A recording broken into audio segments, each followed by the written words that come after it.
Thank you, Pyari Mohan Prabhu, for singing so wonderfully, so that we can enter a prayerful mood in the presence of Jiva Goswami. So you see him here giving out blessings, teaching. Jiva Goswami is a teacher.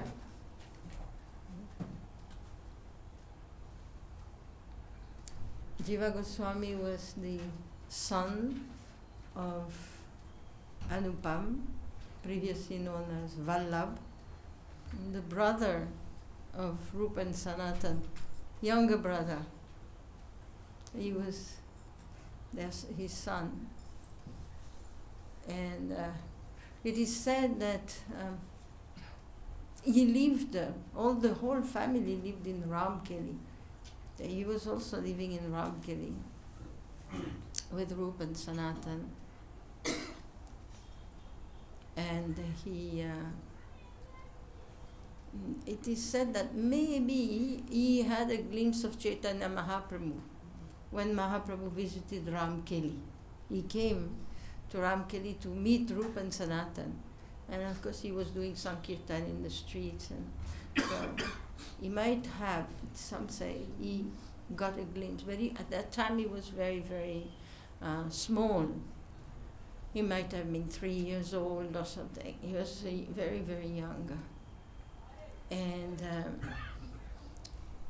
when Rupa escaped from the service of Hussain Shah, and then Sanatan escaped, and so the whole family was shifted back to a place known Bakla Chandra Dweep, which was in the eastern Bengal. So they all shifted back there. And as you know, when Rupa escaped, Anupam came with him. So he was living with his mother. And it didn't take for very, very long. After some time, it was few months actually from the time Rupa Goswami went to Allahabad, Prayag. He met with Chaitanya Mahaprabhu. There was 2 months. For 10 days he was there with Mahaprabhu. Then he walked to Vrindavan, Rupa Goswami. Then he was in Vrindavan for 1 month. And then again he started with Anupam to go to Jagannath Puri, and he went through the hometown, Bakla Chandri. Unfortunately, on the way, Anupam got sick, and by the time they reached Bakla Chandra Dweep, Anupam left his body. So Jiva was without a father from very, very young age. And there are many different reports that to determine exactly the age of the acharyas is a little difficult. One thing is reported is that when Rupa visited and the father left his body, Jiva Goswami, he was very, very young, but he was already endowed with the spirit of renunciation.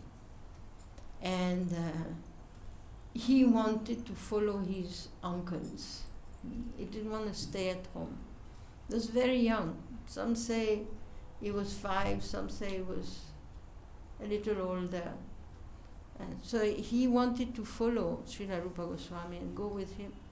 But Rupa Goswami told him to stay at home because the mother was completely devastated. And because already Sanatan had gone, Rupa had gone, Sanatan had passed away. And so basically there were no elders left in the family to take care. So he told him to stay and take care of the mother for some years. So he stayed at home. But his mind was always, in his mind there was this idea of leaving home.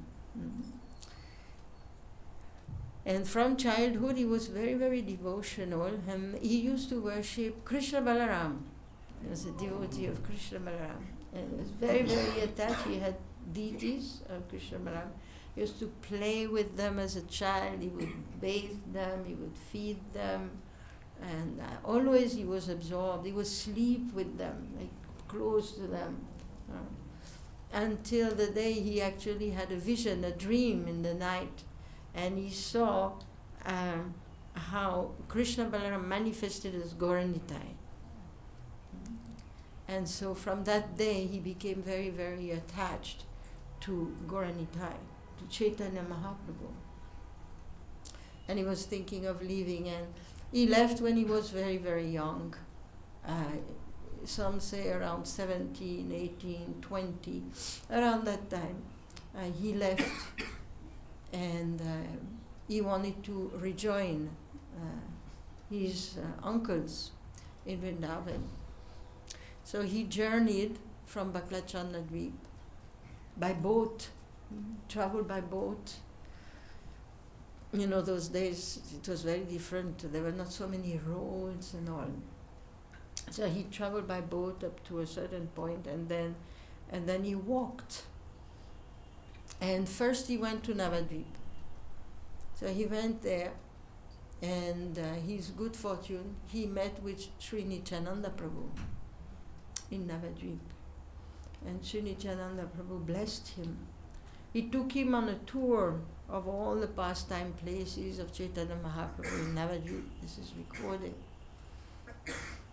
And then he advised him that he should continue his education. He should study more. He was very intelligent. In fact, from childhood, his teachers were amazed how very fast he was grasping everything. So he told him to go to Benares, Kashi, which was a very big center of learning. And there, I told him to perfect his knowledge of Sanskrit, grammar, Vyakarana. And he became so expert that then he wrote his own grammar.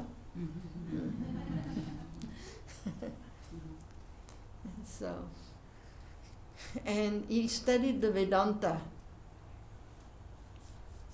under Madhusudan Vachaspati, who was a disciple of Sarvabhauma Bhattacharya, who had himself been a most famous philosopher and had been conquered by Chaitanya Mahaprabhu and had become a Vaishnava. And he was, so this Madhusudan Vachaspati, he was considered like the chief, topmost teacher of Vedanta in Kashi, and amazingly it was the Vaishnava Vedanta. So Jiva Goswami studied grammar, studied the Vedanta, and then he moved on to Vrindavan. And all the Goswamis were very, very happy when he came. He was very beautiful. This entire family, we always hear that Rupa was as beautiful as Mahaprabhu. He was like a form of Mahaprabhu. And Jiva Goswami was also very, very beautiful. It is said that he had lotus eyes, had very broad eyes. And he had a very broad forehead, which like was an indication of his Brahminical status. He was an extremely intelligent person. Srila Prabhupada always said that so far no one has been able to challenge all the statements that Jiva Goswami has made in favor of establishing the personalism over impersonalism as the ultimate concept of the absolute truth, and establish Krishna as the source of Narayan and the ultimate absolute supreme personality of Godhead. So he assisted. His duty was to assist. Nityananda Prabhu had told him, you go to Vrindavan and you assist your uncles. We heard during the Rupa Utsava how he wanted to take initiation from Sanatan, who was the elder. But Sanatan Goswami, in great humility, he told him to go and take initiation from Rupa. So he was actually a disciple. of Srila Rupa Goswami. And he was doing a lot of personal service for Rupa Goswami. He was both a secretary type of person, he was researching for him, he was compiling for him, he was working on the compilation of books with him, but he was also serving him personally. He would fan him. At that time there was no bijli and, ceiling fans, like when we go to Teakadama, we see at that time what it means to fan others. So he was fanning, he was feeding him, he was taking care, I would massage him when he would take rest. So they were very, very close. And Rupa Goswami later on asked him to write commentaries on his own books, which he did. So he was that way, very, very close to Srila Rupa Goswami. And he was very protective also of Srila Rupa Goswami. We heard the story how Rupa Goswami got angry with him. I'm not angry, he chastised him. Why? Because one time Srila Vallabha-Acharya was visiting. He was the Acharya of another sampradaya, the Vishnu Swami sampradaya. So he passed by and had a meeting with Srila Rupa Goswami. They were talking together. And Rupa Goswami at that time, he was compiling the Bhakti Rasamrita Sindhu. And he was compiling, and so Vallabha-Acharya was reading. And he came upon this verse in which Srila Rupa Goswami says that bhukti and mukti, bhukti, mukti, spriha, the desire for bhukti, or sense gratification, and mukti, which is liberation, they are like a pishachi. Pishachi means a witch. They're like a witch that bewilders the people. So somehow Vallabha-Acharya, when he saw this verse, he understood that mukti, bhukti, okay, but mukti compared to a witch, that steals away the mind and the good fortune of people. So he thought this is too much. This analogy is not so good, this comparison is not so good. So he approached Rupa Goswami and he told him that he suggested to rephrase, and he gave his own rephrasing of the line, avoiding to use this word of pishachi. Pishachi ridivartate, so, and Rupa Goswami very humbly, he said okay, he accepted. But Jiva Goswami at that time was sitting next to him and he was fanning him. And he was hearing the whole conversation and his blood started boiling inside. This is not possible. He considered Sri Rupa as the ultimate. So he could not take it. So later on, he saw Vallabha-Acharya has gone to take bath. So he followed him. And while they were taking bath, he said, he said that actually you became upset or, little displeased because of Srila Rupa Goswami comparing this liberation to a witch. But he said actually, this is not what the sentence was saying. The sentence was saying bhukti, mukti, spriha. Meaning it is not mukti which is a witch. It is the desire. The desire for liberation and sense gratification. That desire, that's the witch. So actually there was no mistake. So Vallabha-Acharya was very surprised and he looked at this very young man. He was in his early 20s. as we said, with his broad forehead and his lotus eyes, very innocent looking, and you tell him, you are wrong.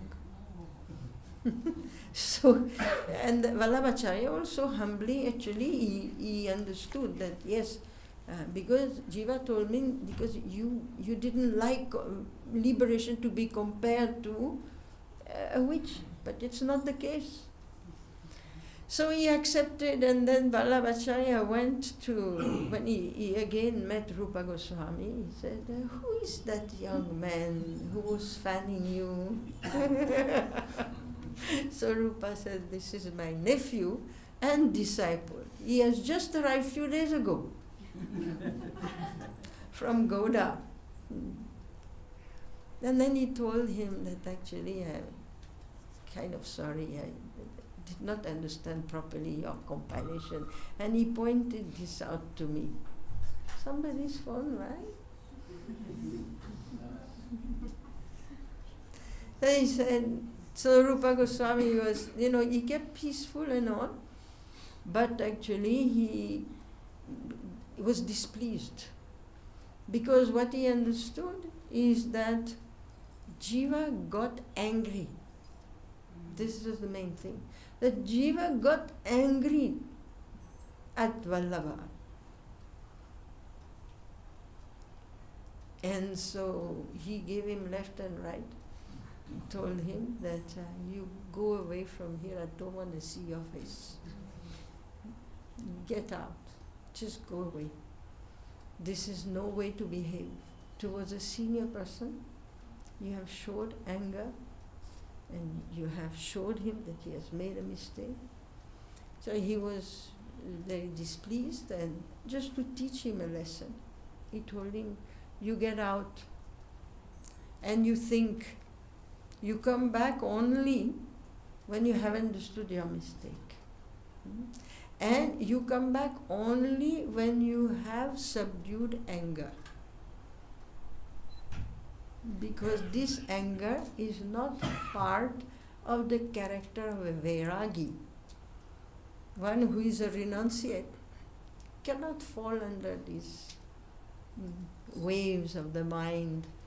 He cannot be attached. Vairagi means detached. Not just detached from clothing and food. You also have to be detached from the impulses, the vegas of the mind. You cannot fall under the vegas. You cannot do that. Plus you should be respectful. So as we know, Jiva Goswami, he left and became very, very serious about the mistake that he committed, and very, very distressed at the idea that he had displeased his own guru. So he stayed in the forest, and he became thinner and thinner and thinner and thinner and thinner, because he was not even eating. He was not even doing madhukari. He became so touched, affected by this incident, that he was not even begging for rotis or anything or milk. He would just eat a few berries in the forest, drinking the Yamuna water. And what they used to do in that case is take a little mud, eat the clay, pacifies the hunger. It's so clay. It is said that by the time he was found, because he had disappeared, everyone was wondering, where is Jiva? Where is Jiva? Day after day after day. Finally, one day when Sanatana Goswami was roaming, passed through a village, and they told him, there is one of yours there, he is crying day and night there on the banks of the Yamuna. And it is said he was staying in a crocodile hole. It means there was some kind of hole in the mud on the side of the river, and he was just sleeping there. So Sanatana Goswami brought him back and asked Rupa Goswami. That she told him, because then Rupa had to listen to Sanatana. He always considered him his guru. Even though Rupa was the leader of the Goswamis, but he always respected Sanatana as his guru. And Sanatana told him that you have forgotten one of the very, very, very important principles of Vaishnavism. What is it raining? What was the principle? Jiva Daya. Jiva Daya. This is the Vaishnava principle. You should be merciful to the living entities. You should see the soul always and be merciful. But of course, in that sense, there was a play of words. Jiva Daya didn't mean just be merciful to the living entities. It meant it's your Jiva. You should be merciful unto him. So naturally, Rupa Goswami took him back and they carried on. For many, many years, they worked together on the compilation of these beautiful literatures. And Jiva Goswami, actually when he met Nityananda, that time he was so young. He was so young, but Nityananda, of course, is the Sarvagya, knows everything. So he could recognize him when he came to him. He could recognize him.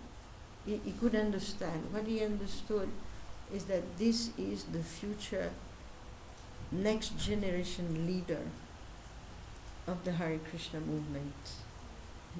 He could understand this. And it was visible as you could see him. His bodily features were so sattvic. His mood was so humble and devotional that Nityananda could make it there. And he told him that you go and assist your uncles. In the future, you will have to take the charge of leading this movement of Chaitanya Mahaprabhu forward. So this is the person that we are remembering today, one of the 6 Goswamis, Jiva, very important person. He founded the first Gaudiya Vaishnava school in Vrindavan. We know his first disciples, very famous ones, Narottama, Srinivas, Chamananda, who became, Prabhupada always said, the first book distributors, who took the literatures which were sitting in Vrindavan, and they took them and distributed them through Orissa, Bengal, and eastern India. So he himself stayed in Vrindavan, and he compiled many, many literatures, most different sorts of literatures actually. The main ones are extremely philosophical, establishing the Vaishnava Siddhanta, the identity of Krishna, the prominence of bhakti, the ultimate goal of bhakti. These are all the Satsandarbhas. And but he also wrote beautiful poetries.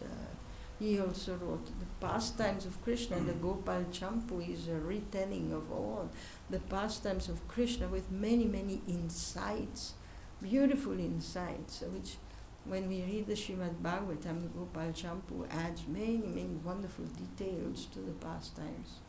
And he wrote many other books, some beautiful poetries. And so we pray to Srila Jiva Goswami today. One thing, we pray him for some intelligence. In Kali Yuga, usually we lack that first quality.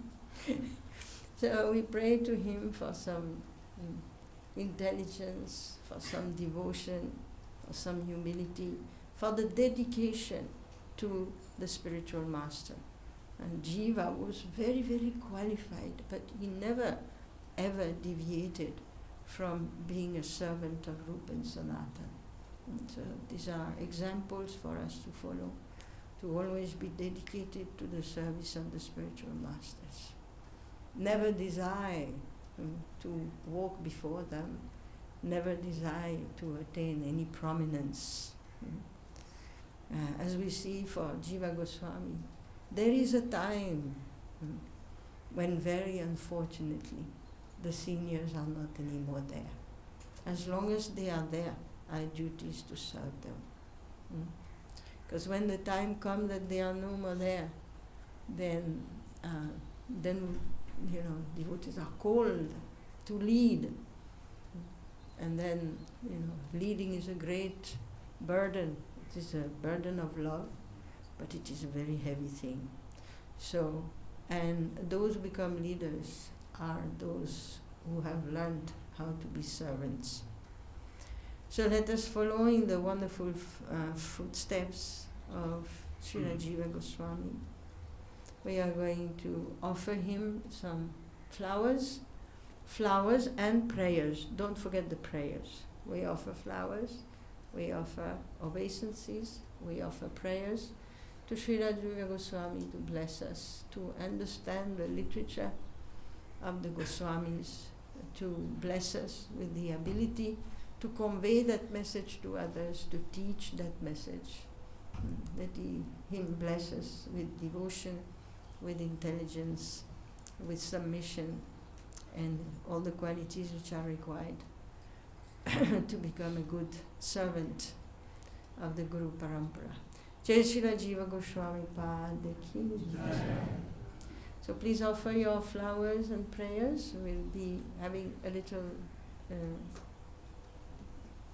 kirtan. Yes?